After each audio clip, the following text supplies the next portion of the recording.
한 달 전 본 채널에서는 일본의 반도체 핵심 소재 3개에 대해서 6개월 정도면 대체가 가능하다고 전문가들의 의견과 분석을 전해드렸었습니다.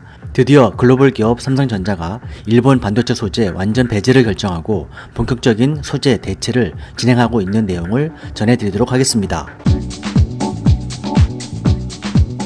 삼성전자가 반도체 생산 공정에 투입되는 220여 가지 일본산 소재와 화학약품을 국산화 또는 다른 나라의 제품으로 대체하기로 결정하고 발빠르게 움직이고 있습니다. 이지영 부회장은 지난달 일본의 수출 규제 조치 후 일본으로 건너가 소재 확보 등을 위해 노력했지만 제3국을 통한 수출까지도 막는 일본의 강경한 대응에 탈일본을 결심한 것으로 분석되고 있습니다.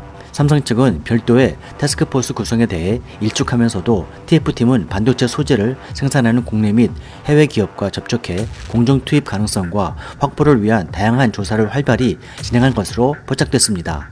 이미 일부 업체는 협의가 상당히 진행돼 실제 생산 라인의 적용 테스트 단계에 돌입한 상태로 한 국내 중소기업은 일본 독점 백그라인딩, 고순도, 불화수소 등 반도체 관련 후 공정과 핵심 소재 등의 개발에 밤낮 없이 매진하고 있다고 밝혔습니다. 해당 매체에 따르면 삼성의 일본 소재 교체에 대한 원칙은 상당히 엄격한 것으로 알려져 있습니다. 유럽과 미국 저 소재 업체가 생산 효율을 높이기 위해서 일본산 소재나 원료를 수입한 뒤 한국에서 가공해서 삼성에 납품하겠다는 계획을 이야기하자 삼성은 재팬 프리 원칙을 제시하며 거부했다고 합니다.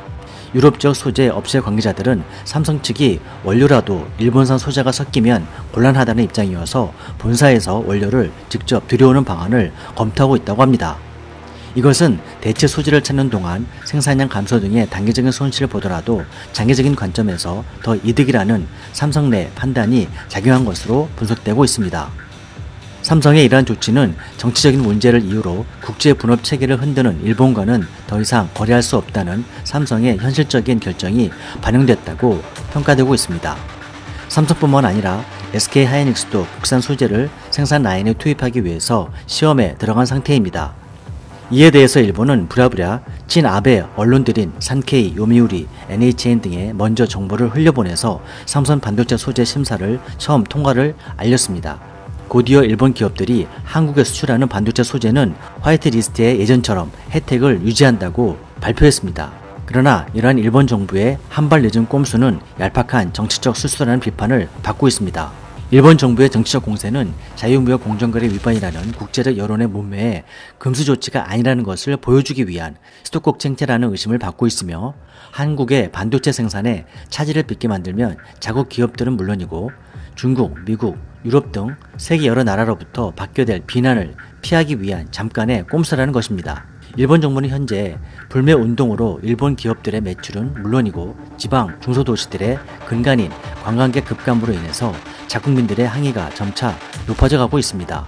또한 서민 경제를 어렵게 만드는 일본 정부의 한국 수출 규제를 즉각 중단하라는 자치단체의 정식 모임이 처음으로 결성되는 등 국내외 여론이 점점 더 악화되는 상황입니다. 미중 무역 전쟁이 한 달 만에 다시 환율 전쟁으로 재점화된 상황입니다. 한일 양국의 기업들과 서민들이 더 이상 피해를 보지 않도록 하루속히 정치인들의 공세가 타협점을 찾기를 기대합니다. 끝까지 시청해주셔서 감사합니다.